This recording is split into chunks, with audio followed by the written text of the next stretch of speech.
This week on Dumb Pitches, my guest is Katherine Blanford, and we have no plan. That's the bad idea. She has never had a plan in her life, which actually has worked out a few times. But did you know that there's competitive running across the top of porta potties at the Kentucky Derby? I didn't know that. We learn a lot. It's a great time, and you should choose adventure, you know? So here we go, Dumb Pitches. What a bunch of dumb pitches. Oh my goodness.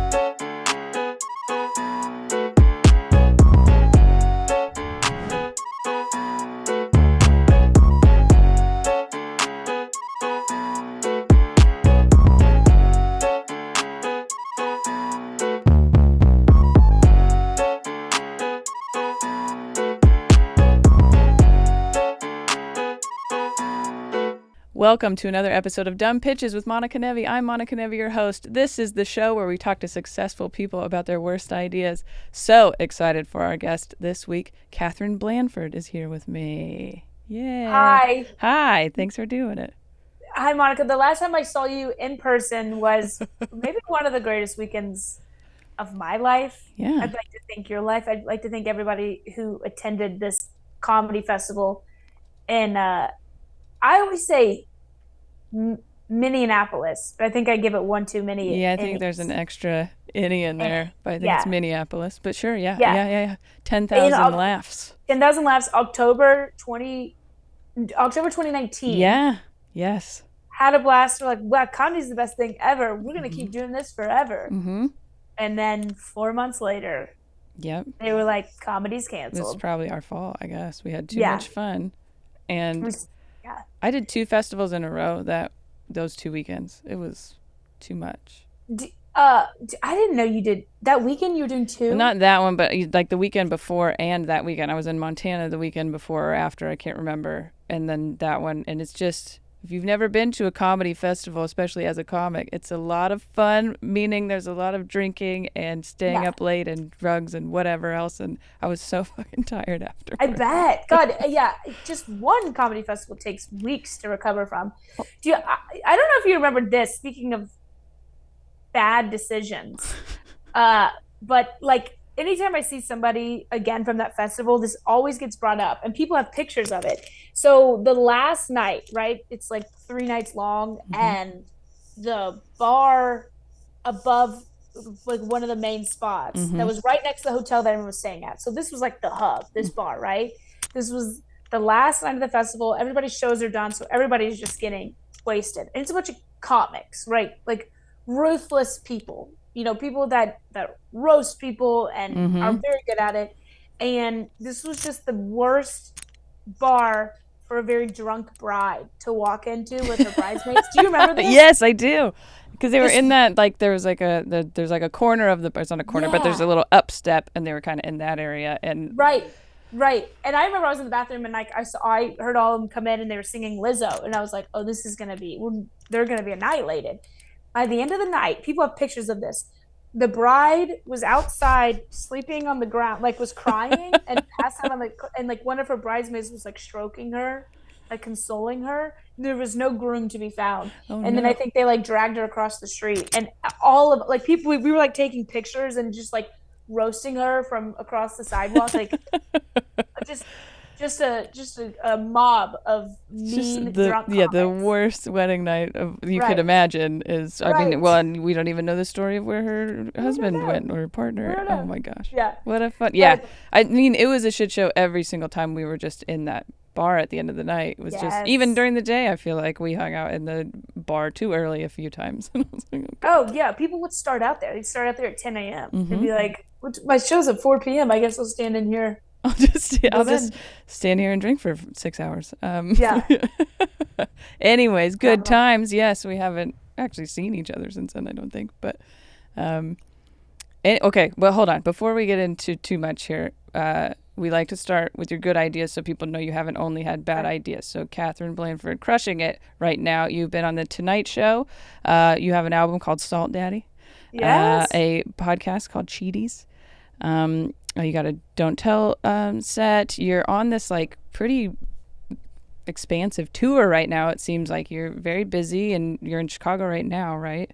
Yeah. I'm in the cute little, their little comedy condo. This is the cutest one I think I've ever been in. Yeah, I was actually going to ask where you were because I was like, that looks like a nice hotel room if you're in a hotel, but also.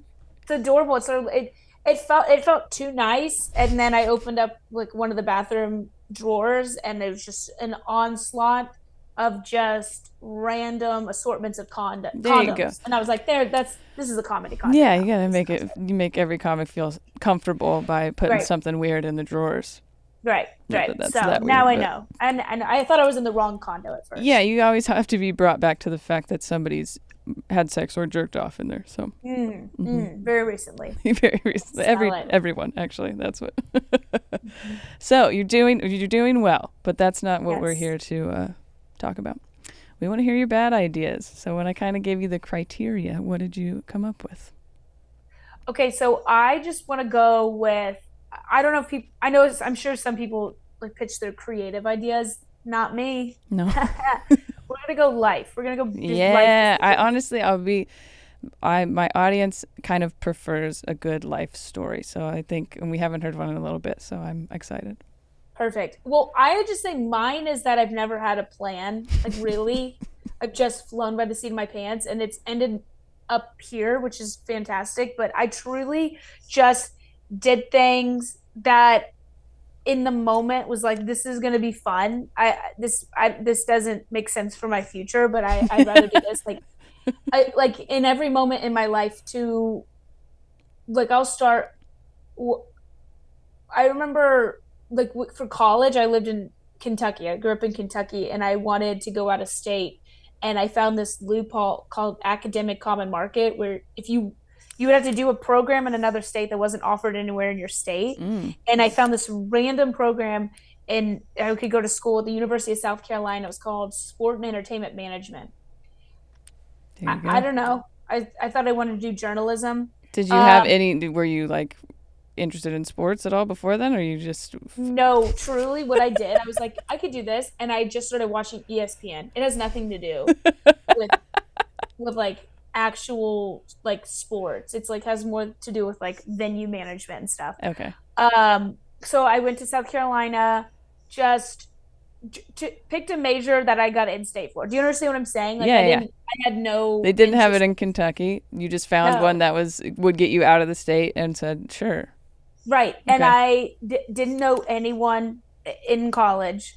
I had no plans for my future. I honestly don't remember a lot of college. It was a lot of I would go to the bars with no money. I would just have like a fake ID in my back pocket and no phone.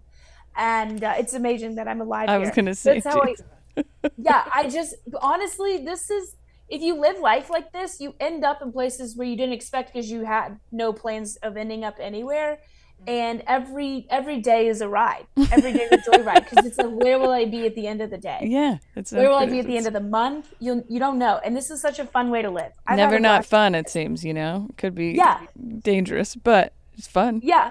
And so I literally like I I here I didn't really go to like I was just like traveling a lot of my college. Like it wasn't like a lot of like normal college stuff. I was just like I don't know what I mean, but I would like after college I remember even I went to Orlando I took this job and like I met this um this guy who was like you have horrible roots. Let me hook you up with a hairdresser. And this hairdresser was like, you've never been surfing before? Let me pick you up and take you surfing next night.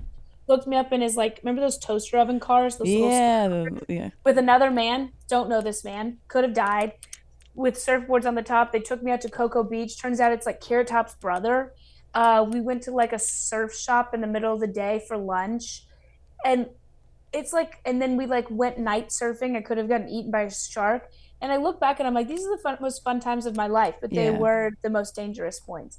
I got in a car, was not planning on going back to home to the Derby. One morning, just got in a car, skipped class, woke up in the car, and we were like 8 hours later, and we'd gone back home, and we were like in the infield of Derby within hours. And I saw these people like running across the porta potty, like they would do porta potty racing. Does this make sense? And like Like on the top people, of it? yeah, they'd start off at one porta potty Oh, and go. and end on the other, and they try and make them across all the porta potties. But if that doesn't sound hard enough, because you're scared that you're gonna fall through into a pile of shit, Yeah. people would be chucking full bottles of beer at you. Holy shit. And you had to like dodge them. Like that was the point. Like you had to try and get to the end. Right. And I was like, I feel like I would like to win a prize. And so I did it. And a really nice man helped me get up on the top of the porta potty because I was wearing a sundress. And this is a great visual. I did that. I did it with my friend. And then I realized at the top I could see like cops snaking through the crowd. And I realized that it was actually illegal, and I hopped down, but she got arrested. I don't know where I'm going with this story. I'm just saying. You're just saying that if there's not a plan. We know that part. If you just wake up and say yes to adventure, crazy shit will happen. I did not know I was going to be at the Kentucky Derby the morning before that, and now here I am on top of a porta potty in the middle of the infield. Yeah. I don't even think I saw a horse that whole Derby.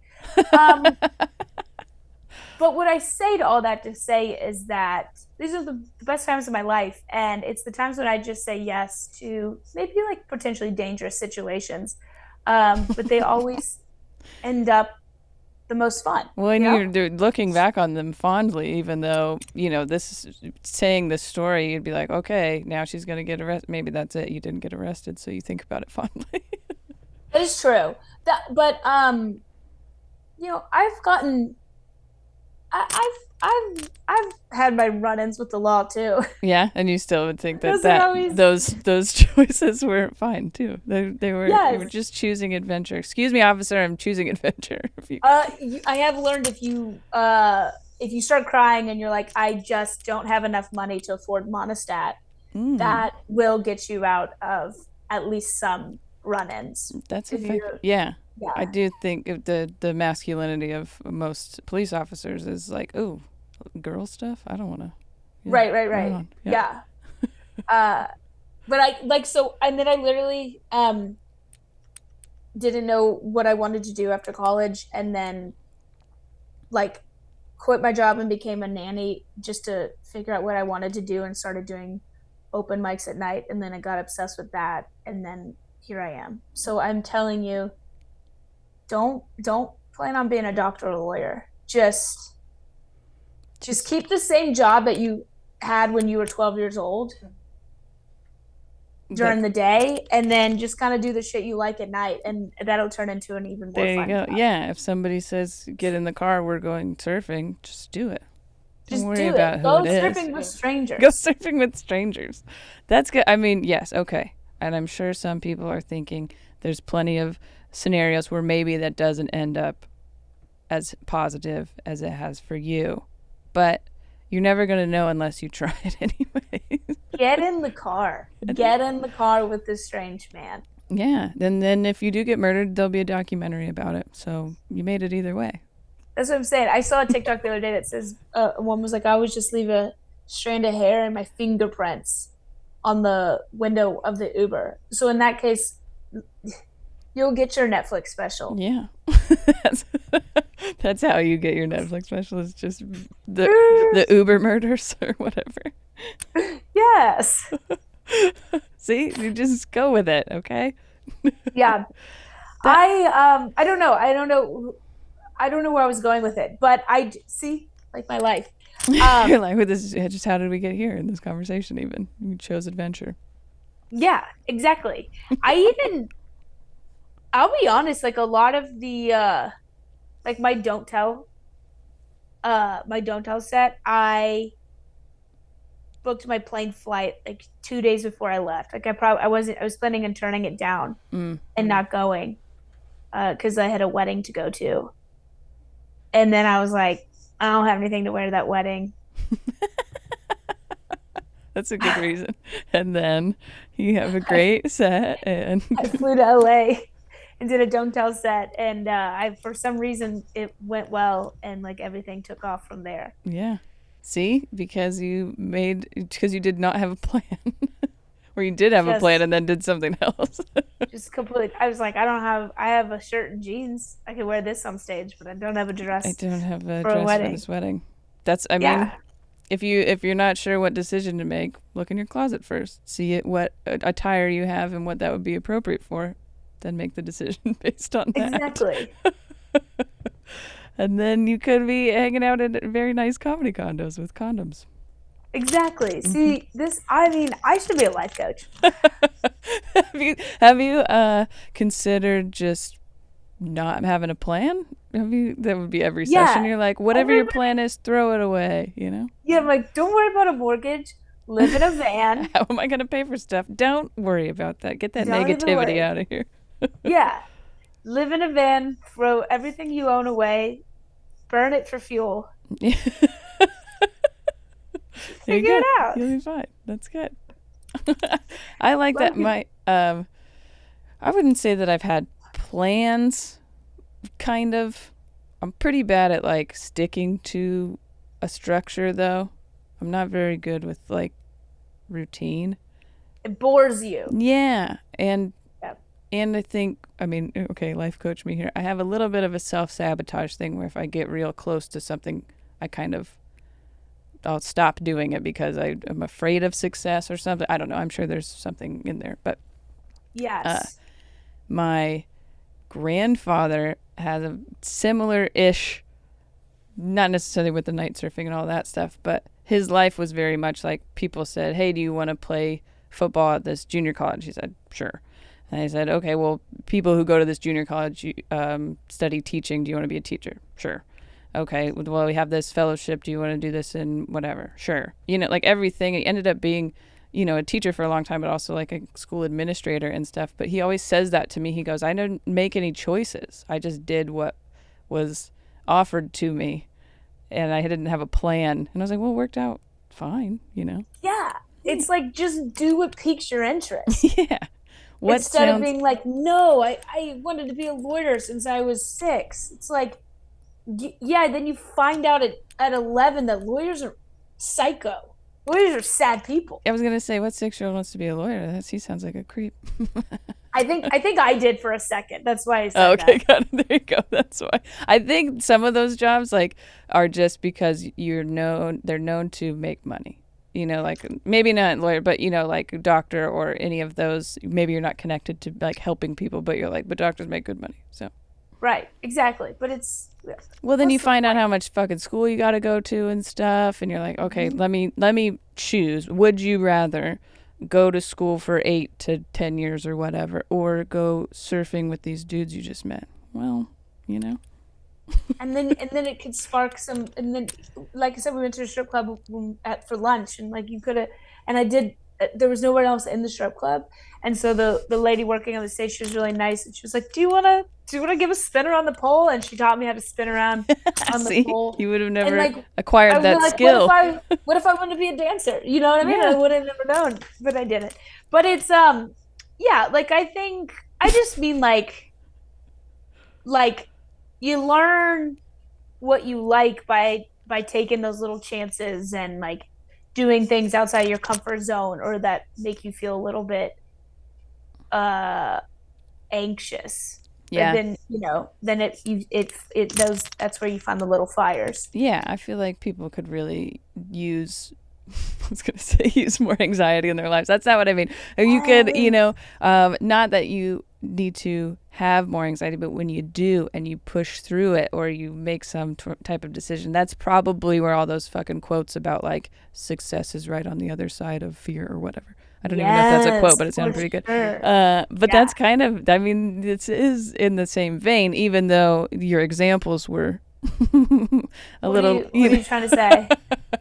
Maybe not. People, they're like, should I take this new job in promotion? And you're like, should I get in this car and end up running across porta potties? Yes. Always yes. Run across life's porta potties, you guys. That's it. Yes. Guys, this is it. This is all the advice you need. Yeah, I didn't know this was going to be such an inspirational episode, but it really is. See, it's what I'm here for. I would think, and like, I don't also, but like creatively, like artistically wise, everything I do is really bad, and I truly like the way I write too is like I I have to fail. I don't write clean, I guess the word. Like, here's a very Like when you first come clean. up with it, it's not done. Like Oh you no, gotta. when I first come up with it, I'm like, this is kind of loose. And then I have to go on stage and I have to it's always It's like got a the bomb end for it. product is never where it started. Okay. And it's very painful and it sucks and I get mad at myself a lot about. I'm like, why are you like this, Catherine? Why do you do this to yourself? Why can't you just be like other people and just be good from the beginning? But I don't, and I have to like figure it out and like figure out where it's going, and I have to like give myself the chance to explore all the different avenues of it. So yeah, like 95% of it bombs a whole lot That's before the ending 5% is good. So I would say mostly everything, mostly all my ideas are bad from the beginning, but I don't know why. I don't know why I'm so stubborn with it, but I feel like I have to do that to be satisfied with it. just to like make it work, or do you mean like it needs to fail at some point? To make me feel like I've given it all the chances and opportunities for it to I go see. Okay. So you don't where it necessarily let needed to it go be. right away. That's so funny because I'm like the complete opposite, not saying that it's good but it comes fully formed and then there's really no flexibility. Like when either it works or it doesn't and I throw it away. Like I wish I could be more like, okay, this idea, what can I keep building with? It just doesn't work like that in my mind. Even when I get on stage, I can't really like, well, let's just see how this goes. It's very much like I have this idea and it's just kind of done. And so 5% of it is good and then the other 95 is not, and then I can't move it after that. Like it doesn't expand. It's weird. It's Yeah. gotta be so I bet a it's good gotta feel good sometimes because you're just like, oh, okay, it's done, move yeah. on. When And it I'm is like, good, it's great, but when yeah, yeah, it's not, yeah. then you're like, well, now I just thought about this thing for a while that's clearly not, it doesn't work. So now I don't, not that I like, it just does, I've tried to like force myself to kind of fix things or rearrange Yeah. them in a way that would actually work, but it just kind of comes done. We would be a good combination. I know. We're the exact Yeah, opposites. that's funny. That's Yeah, I'm like, well, what if I know that didn't work at all, but you what know if what we would do? definitely make it not work? An act out. Why don't you add an act out in there? Why don't you know it was silent and that was painful, but what if you got on the ground and crawled like a bug during the During silence? the silence. It would That really would. make it more painful. How long does it take for you to really give up on something? Oh, dude, there was this bit I was working on. It was kind of when I just started like touring, so I was doing like hour, and I would put it in the middle of every hour, and it just eventually that was like the first one I've been like, all right, you gotta pack that one away, girlfriend. That one's not working. This it was this whole bit about so because of my major, I got to go to the Olympics. I got to work the Olympics That's for the fucking cleaning awesome. Oh company my gosh. and in London. But Condoms I then too, yeah. yes, yeah, a lot of condoms, yeah. But I like so the whole bit was about there was like two bits of it's not gonna work now, right? But we're Well, if gonna it try didn't it. work then but yeah. No, it's not gonna work now. But the whole bit was about how like I grew up like having to do chores and yard work and like how I just didn't get a lot of references and stuff because my family we didn't go out and like we didn't watch TV or read books. We just did a lot of chores because my parents are farmers. And so then I go to the Olympics. It's my first time traveling abroad, and I got to the only way I could go see the opening ceremonies. I didn't have a pass to get in, but my boss was like, "You can pose as one of the sweepers. Mm, You have to wear a uniform. And you have to have a broom and a pan, just to get in for yeah. free." But he's like, and sometimes you just have to do a little Just sweep brooming. every once in a while, Yeah, yeah. yeah, yeah. So it doesn't look like you're standing around, doesn't make the company look bad. But I was like, but I got a little carried away. Old habits die hard. And so my friends were like, "Did you see Elton John?" I was like, "No, this place is a mess. I gotta get this thing cleaned up." And it was the whole bit. Just I really forced it, and it didn't It work. didn't work But as much. I mean, I like that's harder too when it is kind of like because there's a personal story in lot there of too, and you details. want that to be. It's hard to explain too much, but then also you're like, but I'm connected to this because this is, it is from your actual life, and Yes. and a connection to your childhood and your upbringing, and you're like, you guys need to respect this more than you're doing. Yeah. I'm like, guys, this is a 7-minute bit, and there's one punchline. Get on board. Get on board. I need you to put your listening ears on. Yes. So we have to get through this. I mean, I like the premise, but Where was I going with that though? just that you wouldn't let go. I said, how long did it take to you actually let go of bits? But you truly probably 3 months. I really of it not really working. Reworked it. I mean, so the problem was I didn't take out anything. I just added more bad shit to it, more fluff. You're like, you know what? They don't get it yet, so let me explain more about all this. Yeah. And then it was just like an 18-minute bomb in the middle of my set. I mean, clock eater, I suppose. You got to do an hour, on the road. Here you go. God. Yeah.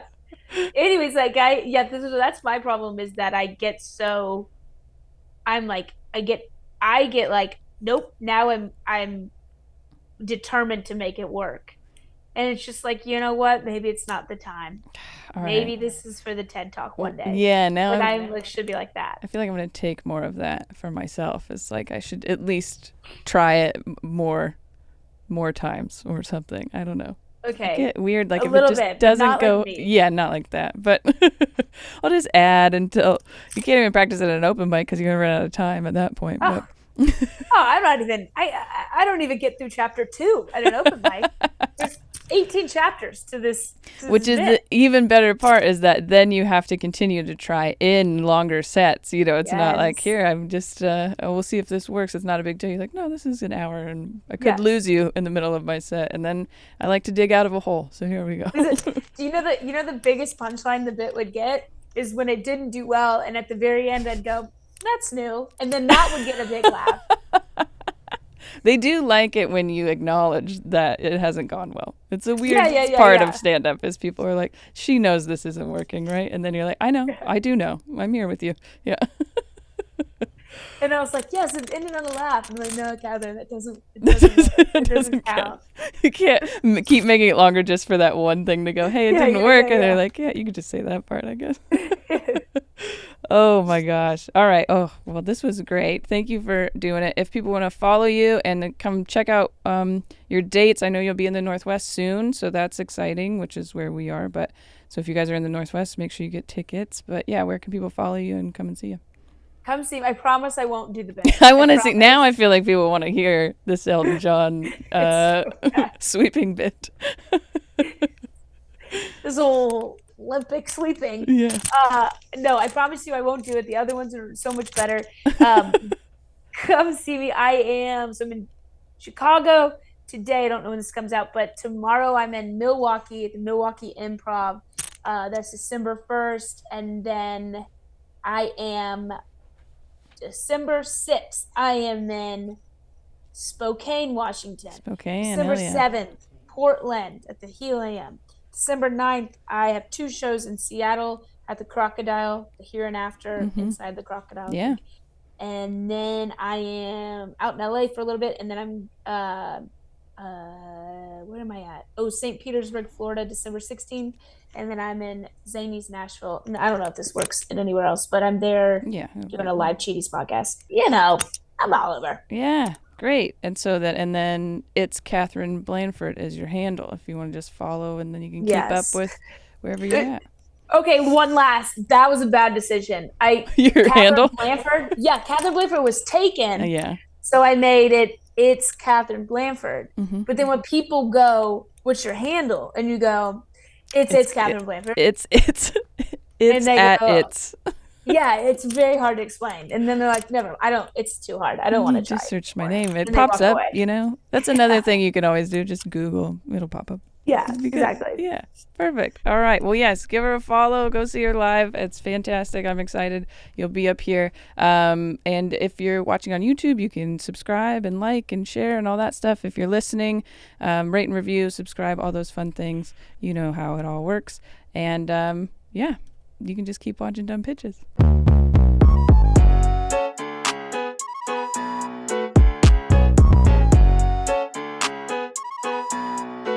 weird. Yes.